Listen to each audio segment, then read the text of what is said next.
अच्छा Swami ji, Stanford university की एक रिपोर्ट हम देख रहे थे और इसके मुताबिक शरीर में 40 से 60 साल की उम्र में नाटकीय परिवर्तन होते हैं। उम्र के इस पड़ाव पर सेहत का बहुत ख्याल रखने की जरूरत होती है। होता यह है कि शरीर में मौजूद माइक्रो ऑर्गेनिजम्स की संख्या ड्रामेटिकली बहुत तेजी से बढ़ती है और या फिर घट जाती है और इसका असर मसल्स और जॉइंट्स पर दिखने लगता है। स्वामी जी, मसल्स और जॉइंट्स के लिए कौन कौन से योगाभ्यास नियमित रूप से करने जरूरी है? एक पूरा सेशन करवा दीजिए फिर आप। तो देखो, ओबिसिटी वाला जो पैकेज है वो तो अब उसकी पूर्णाहुति की ओर हम आगे बढ़ रहे हैं। अर्धलासन, पादवृत्तासन, एक एक पैर से, दोनों पैरों से, और द्विचक्रिकासन। इसके लिए सूक्ष्म व्यायाम और प्राणायाम जो सब कर सकते हैं 40 से 60 के बीच में। वैसे तो जो हमारी तरह से योगाभ्यास करते रहेंगे उनके लिए तो कोई चैलेंज है ही नहीं, लेकिन फिर भी थोड़ा लोग आलस से करते हैं। जो दोनों से न कर पाए, एक एक से कर लें। तो आज मेरे साथ यहाँ दूसरे योगी आत्माएं भी लगे हुए हैं अर्धलासन, पादवृत्तासन, द्विचक्रिकासन में। तो सूक्ष्म व्यायाम और प्राणायाम, इनको बैठ करके भी, लेट करके भी अधिक किया जा सकता है। तो सूक्ष्म व्यायाम और प्राणायाम में देखो, ऐसे ये अभ्यास है। अब इनको तो सभी कर सकते हैं ना। अब देखो, इससे सारे जॉइंट्स अच्छे रहते हैं हमारे, हाथों के, पैरों के एक साथ। और ये आर्थराइटिस की शुरुआत, मसल्स में डिजनरेशन जो मैं देखता हूँ, चाहे वो MND के पेशेंट्स हैं या और भी मस्कुलर डिस्ट्रोफी के पेशेंट हैं, हाथों पैरों से ही शुरुआत होती है। तो ये सूक्ष्म व्यायाम थोड़े लंबे किया करें, लंबे लंबे सूक्ष्म व्यायाम, ऐसे ऐसे ऐसे, और लंबे लंबे सूक्ष्म व्यायाम, प्राणायाम। फिर देखो, मसल्स के लिए अश्वगंधा, शतावर, ये तो हर घर में होना चाहिए। अश्वगंधा, शतावर, सफ़ेद मूसली या अश्वशिला का प्रयोग है। सबको, पुरुषों को अश्वगंधा, माताओं को शतावर, और दोनों मिला लें। और दोनों 1-1 ग्राम, दोनों मिला के 2-2 ग्राम सुबह शाम हो गए। तो 2 ग्राम सुबह, 2 ग्राम शाम को, दूध के साथ, जूस के साथ या पानी के साथ ले लें, ये सबसे अच्छा है। दूसरा, सूक्ष्म व्यायाम के साथ प्राणायाम, लंबे लंबे श्वास है। और प्राणायाम तो ऐसे ही,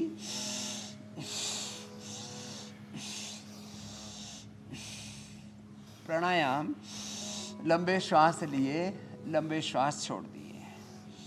कितना अच्छा है ये सब, लंबे श्वास लेना, लंबे श्वास छोड़ना।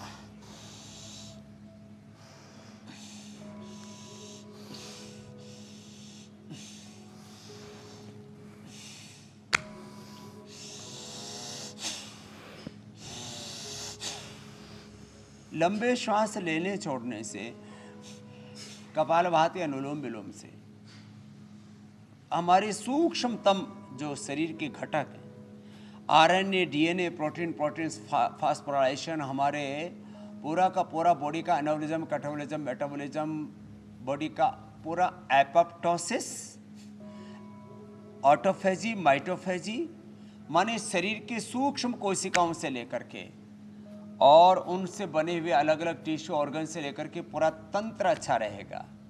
तो सूक्ष्म आहार, वो भी हमने बता दिया। सूक्ष्म विज्ञान प्राणायाम का, योग का, जिसमें भस्त्रिका, कपालभाति और अनुलोम विलोम करें। जिनके मसल्स थोड़े ज़्यादा ही वीक हो गए हैं, तो मसल्स के लिए आजकल लोग प्रोटीन के अलग अलग पाउडर्स खाते हैं, अलग अलग रूपों में प्रोटीन के शेक पीते हैं। सबसे अच्छा है स्पिरुलिना, प्रोटीन के लिए सबसे अच्छा स्पिरुलिना। और नेचुरल प्रोटीन में ऑर्गेनिक का हो या जो है वेजिटेरियन से भी आगे वेगन का हो, सबसे अच्छा प्रोटीन है सोया का। और भारत में ये नॉन GM है, नहीं तो जेनेटिकली मॉडिफाइड जो है वो सीड्स आ गए पूरी दुनिया में। तो उसके लिए न्यूट्रिला सोया चंक्स तो हैं, बाकी दालें हैं, दूध दही छाछ है। स्वामी जी और- आपने मसल्स तो मजबूत करवा दी, 1 घंटा धूप का सेवन। लेकिन अभी आपके लिए बहुत कुछ है और बहुत सारे सवाल हमारे पास हैं अभी आपके लिए। स्वामी जी देखिए, आज चूंकि हमें पूरा डिफेंस सिस्टम ठीक करवाना है लोगों का, आर्मी को हर चुनौती का सामना करने के लिए तैयार करना है, तो अब ज़रा शरीर में जो अलग अलग तरह की कमियां होती हैं ज़रा उस पर बात करते हैं। स्वामी जी, देश की देखिए आधी से ज़्यादा आबादी, मतलब करीब 66% लोग ऐसे हैं जिनकी थाली में, खाने की थाली में आयरन की कमी है। अब इसकी वजह से बहुत सारे लोग एनेमिक हैं, फिर अस्थमा और हार्ट की प्रॉब्लम का रिस्क ऐसे में बढ़ जाता है। तो स्वामी जी, लंग्स और हार्ट को हेल्दी बनाने के साथ साथ शरीर में खून जो है जितना चाहिए, आयरन जितना चाहिए, उसको बढ़ाने का उपाय भी बताइए। तो लंग और हार्ट के लिए एक तो भस्त्रिका पूरा करें, और इसके लिए एक तो ये अभ्यास हम बताते हैं, ये बड़ा अच्छा होता है, कोई भी कर सकता है इसको ऐसे। ये लंग के लिए, हार्ट के लिए एक तो ये, दूसरा ये ऐसे, और तीसरा ऐसे। ये लंग और हार्ट के लिए। और डीप ब्रीदिंग, भस्त्रिका, कपालभाति, अनुलोम विलोम। और फिर एक जो है विशेष आसन हम अक्सर रोज बताते हैं, गोमुखासन। गोमुखासन लंग के लिए, हार्ट के लिए बहुत ही जबरदस्त है। और फिर आगे पाचन तंत्र के लिए और खून के लिए भी बताते हैं। तो लंग के लिए वैसे भी लंग की कैपेसिटी आपकी अच्छी रहे, इसके लिए स्वासारी ब्रोनकोम बहुत ही ज़बरदस्त है। स्वासारी क्वाथ, दूध में हल्दी, सिराजी, च्यवनप्राश, हर सीजन में, हर मौसम में। अब बात आती है हार्ट की, तो हार्ट के लिए अर्जुन की छाल, दालचीनी का काढ़ा पिए, चाय कॉफ़ी, चॉकलेट, इनको, और मैदे से बने हुए बिस्किट, कई बिस्कुट भी बोलते हैं, विष का कूट के भरा हुआ, विष कुट बिस्कुट, विष भरा हुआ उसमें, फिर भी खाते हैं। तो जो है ये गोमुखासन, ये लंग के लिए, हार्ट के लिए। और आपने जो आयरन का बोला ना, जितनी भी सब्जियां हैं, हरी सब्जियां भी, और अनार, गाजर, चुकंदर, एलोवेरा, वीटग्रास का तो हम जूस ही पिलाते, इसका नाम ही हमने रख रखा है हीम जूस, हीमोग्लोबिन बढ़ाने वाला जूस, हीम जूस। अनार, गाजर, चुकंदर, वीटग्रास, एलोवेरा।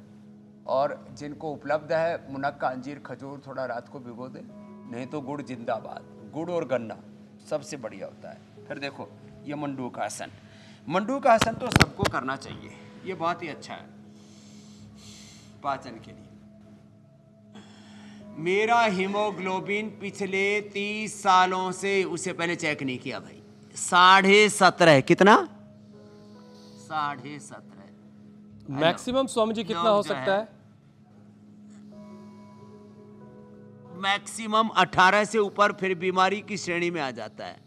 18 से ज़्यादा नहीं होना चाहिए। फिर जिसका बढ़ जाता है वो एक बीमारी है, उसमें हम गोधन अर्क पिलाते हैं, शंख प्रक्षालन कराते हैं, कोलोन थेरेपी कराते हैं, बस्ती कराते हैं, और ये सब योगाभ्यास करा के अर्जुन की छाल, दालचीनी बढ़े हुए जो है कोलेस्ट्रोल को, बढ़े हुए ट्राइग्लिसराइड को, बढ़े हुए प्लेटलेट्स को, बढ़े हुए हीमोग्लोबिन को भी कम करता है। जो भी अनवांटेड चीज़ बढ़ जाती है उसको कम करती है। अर्जुन की छाल, दालचीनी, गोधन अर्क, ये हमारा अनुभव है। शंख प्रक्षालन और बस्ती, कोलोन थेरेपी, ये जो शुद्धिकरण होने से अपने आप चीज़ें बैलेंस हो जाती है। तो 1 सप्ताह में, 1 से 2 सप्ताह में 7 से सीधा 14 हीमोग्लोबिन। लो 7 से 14 हीमोग्लोबिन। मंडूकासन और पवन मुक्तासन करना है।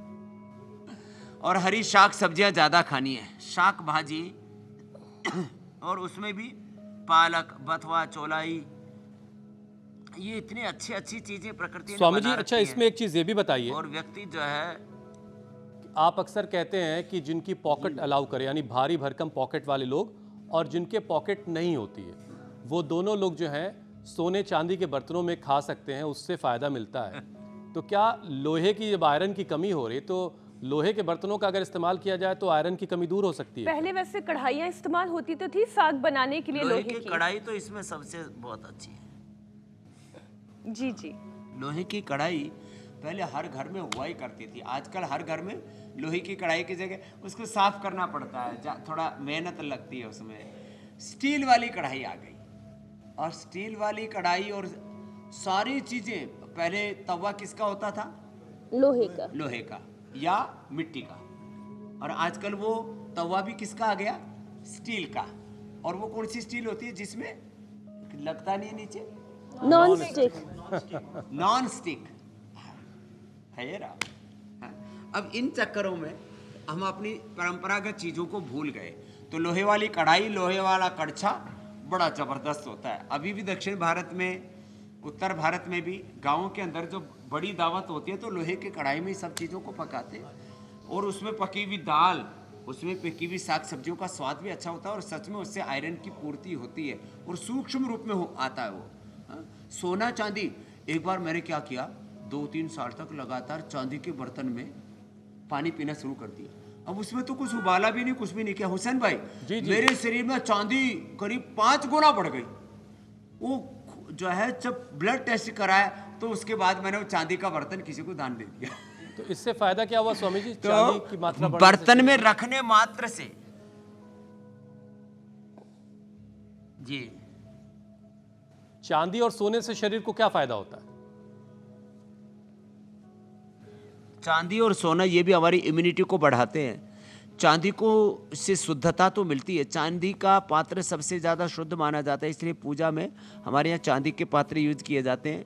और खाने में भी ये रईसी का प्रतीक नहीं, ये वैसे तो सात्विकता का प्रतीक है, लेकिन बाद में रईसी का प्रतीक बन गया। सोना चांदी अलग बात है। तो सोना चांदी हमारी इम्यूनिटी को बढ़ाते हैं। सोना हमारे जो है पूरी बॉडी की इम्यूनिटी के लिए और ख़ास करके हार्ट, ब्रेन आदि के लिए, और जो है शरीर की जो सूक्ष्म शक्तियां हैं उनको बढ़ाने के लिए। माने जब किसी को जैसे अचानक किसी को हार्ट अटैक आ जाए, योगेंद्र अचानक ब्रेन स्ट्रोक आ जाए, तो रसराज रस, योगेंद्र रसराज रस, वसंत कुसुमाकर कमजोरी की पूर्ति के लिए, बच्चों में जिनको सेरेब्रल पैलिसी और बहुत ब्रेन नर्व सिस्टम की प्रॉब्लम आती है तो कुमार कल्याण रस, तो ये हम देते हैं। लेकिन एक बात आपको बताते हैं, सोना हमारी इम्यूनिटी के लिए और चांदी हमारे ब्रेन के लिए बेस्ट मानी जाती है। और ये शुद्धता के भी प्रतीक हैं। और किसी को उपलब्ध हो तो सोने चांदी के, सोने के बर्तन, चांदी की है नहीं, सोने के तो चम्मच, चांदी के बर्तन तो सोने के फिर बड़े महंगे हो जाएंगे। फिर तो जो है बजट इसके लिए तो बहुत खर्चा करना पड़ जाएगा।